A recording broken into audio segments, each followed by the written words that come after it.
हम पढ़ेंगे partnership accounts का पार्ट 11, जिसके अंदर हम पढ़ेंगे admission of a new partner. इसके अंदर हम अकाउंटिंग ट्रीटमेंट फॉर गुडविल पढ़ेंगे। चलिए पढ़ते हैं।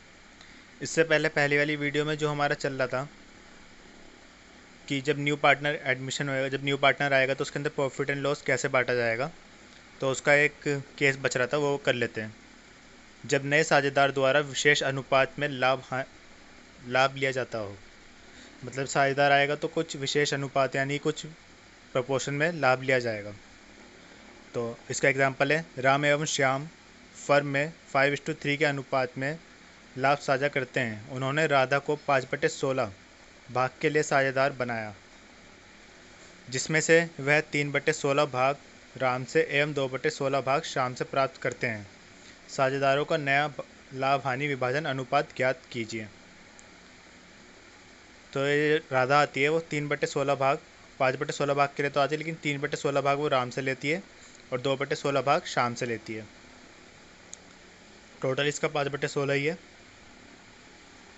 चलिए हल देख लेते हैं। अब राम का हिस्सा कितना आएगा, 5/8 में से माइनस 3/16, 5/8 तो था ही उसका पुराना। तो हमारा जो आता है नया लाभ हानि का निकालने का फॉर्मूला जो हमने सीखा था, पुराना लाभ हानि अनुपात माइनस नया लाभ हानि अनुपात। तो ये लाभ हानि अनुपात उसका पुराना कितना था, 5/8 माइनस 3/16, तो आ गया 7/16 राम का हिस्सा। शाम का कितना आ गया, शाम का हिस्सा आ गया 3/8, 3/8 है ना पहले का, और फिर माइनस 2/16 जो भी नया है, तो इसका आ गया फिर 4/16, और राधा का हिस्सा 5/16 जो कि था ही। तो नया लाभ हानि विभाजन कितना आ गया, राम श्याम और राधा का 7:4:5। अभी हमारे केसेस ख़त्म हो गए इसके लाभ हानि के। चलिए अब थर्ड कि फर्म की ख्याति का लेखांकन, मतलब कि अकाउंटिंग ट्रीटमेंट ऑफ गुडविल, जो कि हमारी ये चैप्टर है, इसका एक पार्ट है, टॉपिक है। चलिए पढ़ते हैं फिर। फर्म की ख्याति का लेखांकन, अकाउंटिंग ट्रीटमेंट ऑफ गुडविल। नए साझेदार के प्रवेश के समय उसके द्वारा ख्याति के रूप में नकद राशि अथवा संपत्ति लाई जाती है। नए साझेदार द्वारा लाई गई ख्याति को पुराने साझेदारों के मध्य उनके त्याग के अनुपात में वितरित किया जाता है। ख्याति को प्रीमियम भी कहा जाता है। तो जब वो नया साझेदार आएगा तो उसके अंदर या तो वो नकद राशि लेकर आएगा या संपत्ति लेकर आएगा, और जब ख्याति लेकर आएगा मतलब कि गुडविल लेकर आएगा जब नया पार्टनर, तो उसको पुराने पार्टनर्स पुराने साझेदारों के मध्य त्याग अनुपात में वितरित किया जाएगा, मतलब कि सेक्रीफाइसिंग रेशियो में, जो हमने निकालना सीखा था पहले। तो फर्म की पुस्तकों में ख्याति से संबंधित निम्नलिखित समायोजन किए जाते हैं। मतलब कि जब नया पार्टनर गुडविल लेकर आता है तो कुछ इन केसेस के थ्रू लेकर आता है। पहला केस, जब नए साझेदार द्वारा ख्याति का व्यक्तिगत रूप से भुगतान किया जाता है। दूसरा केस, जब नए साझेदार द्वारा ख्याति की संपूर्ण राशि नकद लाई जाती है। तीसरा, जब नए साझेदार द्वारा ख्याति की कुछ राशि नकद में लाई जाती है, मतलब कि कुछ राशि मतलब वो कैश में लेकर आता है और कुछ वो वैसे ही देता था। और चौथा, जब नए साझेदार द्वारा ख्याति की राशि नकद में नहीं लाई जाती है। पांचवा केस हम देखते हैं, ये बहुत इंपॉर्टेंट है, बहुत बार आता है पेपरों में। जब नए साझेदार द्वारा लाए जाने वाली ख्याति की राशि या फर्म की ख्याति के मूल्यांकन के विषय में कोई सूचना स्पष्ट नहीं दी जाती है। मतलब इसके अंदर गुडविल के बारे में कुछ भी नहीं दिया हुआ वो क्वेश्चन के अंदर, लेकिन इसको हम इसीलिए बोलते हैं गुप्त ख्याति, मतलब कि हिडन गुडविल। हिडन गुडविल का कॉन्सेप्ट है ये, पांचवा वाला पॉइंट। तो आज हम सीखेंगे इसके अंदर पहला केस, जब नए साझेदार द्वारा ख्याति का व्यक्तिगत रूप से भुगतान किया जाता है। When the payment of goodwill made by new partner personally, व्यक्तिगत मतलब कि पर्सनली देता है वो ख्याति। जब नए साझेदार द्वारा ख्याति की राशि का पुराने साझेदारों को व्यक्तिगत रूप से भुगतान किया जाता है तो फर्म की पुस्तकों में इसका लेखन नहीं किया जाता है, इसका कोई भी एंट्री नहीं होती है। तो हमारा फर्स्ट केस हो गया, इसके अंदर कोई एंट्री होगी नहीं जब वो पर्सनली देगा। तो सेकंड केस, जब नए साझेदार द्वारा ख्याति की संपूर्ण राशि नकद लाई जाती है।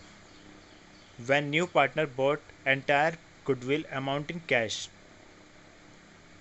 तो इसके अंदर भी हमारे पास दो केस होते हैं जब ख्याति की राशि को फर्म में रखा जाए।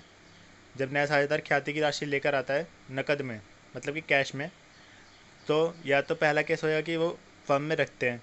दूसरा केस हो सकता है कि ख्याति की राशि को पुराने साझेदारों द्वारा साझेदारों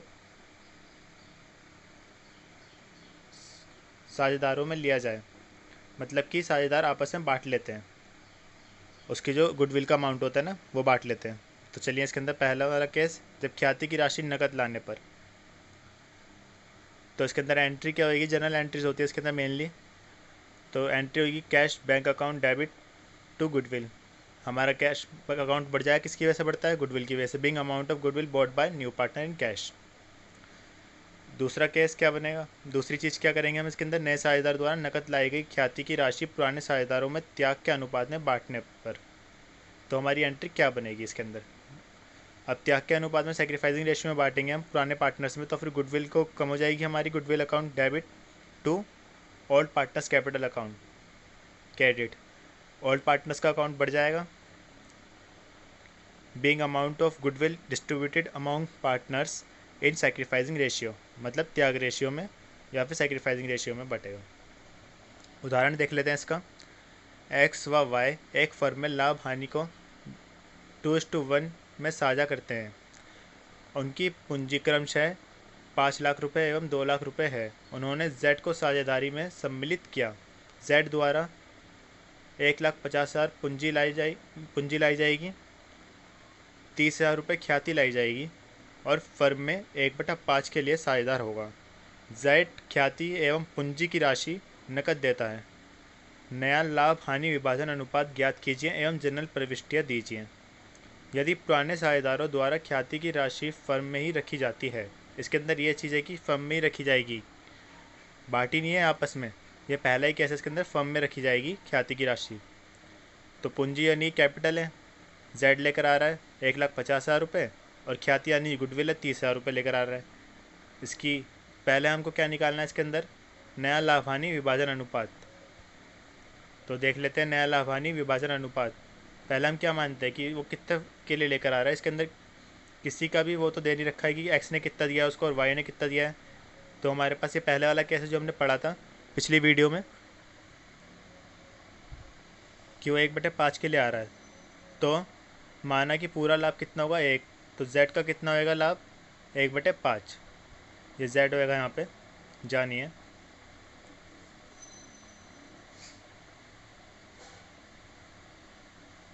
जेड है यहाँ पे, तो जेड का लाभ 1/5 है और शेष लाभ कितना बचा, एक में से हमने 1/5 माइनस कर दिया 4/5। तो एक्स का नया भाग कितना बना, 4/5 का 2/3,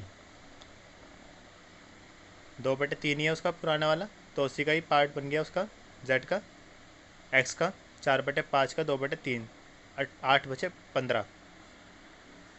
वाई का नया भाग बन गया 4/5 का 1/3, 4/15। जेड का नया भाग बन गया 1/5, जो कि वो था ही जिसके लिए आया था जेड। तो अब नीचे 15 लेकर आना है, तो ऊपर नीचे हमने 3 से मल्टीप्लाई कर दिया तो 3/15 हो गया। अब X ratio Y ratio Z का कितना आ गया नया लाभ हानि विभाजन अनुपात, 8:4:3। ये हमारा नया लाभ हानि विभाजन अनुपात आ गया, ये एक्स वाई और जेड का।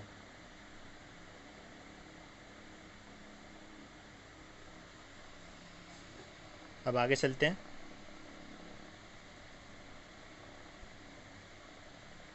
इसकी जनरल एंट्रीज भी करनी थी हमको। तो जनरल एंट्री क्या होगी, जब वो गुडविल लेकर आया जेड, कुछ तो कैपिटल लेकर आया और कुछ गुडविल के अकाउंट में लेकर आया। तो कैश तो हमारे पास आया ही बैंक में 1,80,000 रुपये टोटल आया। गुडविल कितना लेकर आया था वो 30,000, और जेड का कैपिटल अकाउंट डेबिट होएगा तो कितना होएगा वो 1.5 लाख, 1,50,000 रुपये, 1,50,000 रुपये लेकर आया ना पूंजी की कैपिटल की, तो उसके क्रेडिट कर देंगे। और ख्याति की 30,000 रुपये लेकर आया था वो भी हम क्रेडिट कर देंगे। Being amount of goodwill bought by Z in cash, नकद में आई है ये, उसने पर्सनली किसी को पे नहीं करी है, तो इसकी एंट्री हम कर रहे हैं। और सेकंड एंट्री, जब गुडविल फर्म में ही रखी जाएगी और सेक्रीफाइसिंग रेशियो में एक्स और वाई की, गुडविल अकाउंट डेबिट गुडविल कितनी की 30,000 रुपये। एक्स के कैपिटल अकाउंट सेक्रीफाइसिंग रेशियो में बांटा तो फिर उसका 20,000 रुपये आया, और वाई का बांटा तो 10,000 रुपये आया। अब सेक्रीफाइसिंग रेशियो कैसे आया इसके अंदर?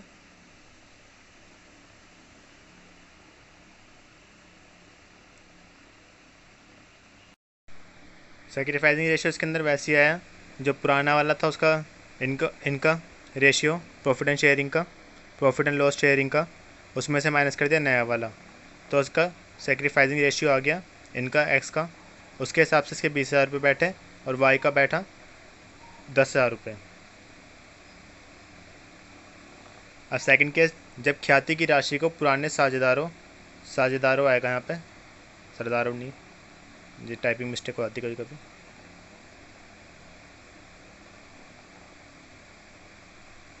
साझेदारों कर लेना इसको।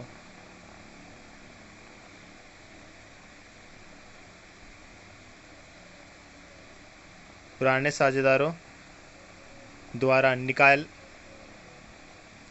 लिया जाए goodwill amount withdrawal by old partners. अब ये ओल्ड पार्टनर्स में बटनी भी चाहिए, तो इसके अंदर पहली एंट्रीज क्या होगी, जो हमने पहले 2 एंट्री करी जब वो गुडविल लेकर आया, और गुडविल उसके अंदर सेक्रीफाइसिंग रेशियो में थी, और उसके बाद में हम एक तीसरी एंट्री ये वाली भी करेंगे, ओल्ड पार्टनर्स कैपिटल अकाउंट। मतलब कि ओल्ड पार्टनर का जो कैपिटल अकाउंट है उसको डेबिट कर देंगे, और टू बैंक या कैश अकाउंट ओल्ड पार्टनर्स का जो होगा उसको क्रेडिट कर देंगे, क्योंकि इसके अंदर being amount of goodwill withdrawal by old partners. उदाहरण देख लेते हैं। अंशुल एवं अक्षित एक फर्म में साझेदार हैं। लाभ हानि को 5:2 में के अनुपात में बांटते हैं।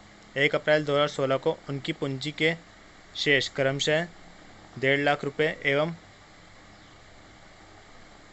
15 लाख रुपये एवं 12 लाख रुपये है। 1 जुलाई को उन्होंने भानु को 1/4 के लिए नया साझेदार बनाया। भानु अपने साथ 10 लाख रुपए की पूंजी एवं 1,40,000 की ख्याति के रूप में नकद लाता है।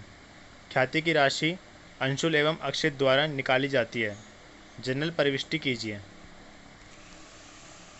तो इसके अंदर जनरल एंट्रीज वो होगी, पहली जो होगी 1 जुलाई को bank account debit to goodwill account to Bhanu's capital account.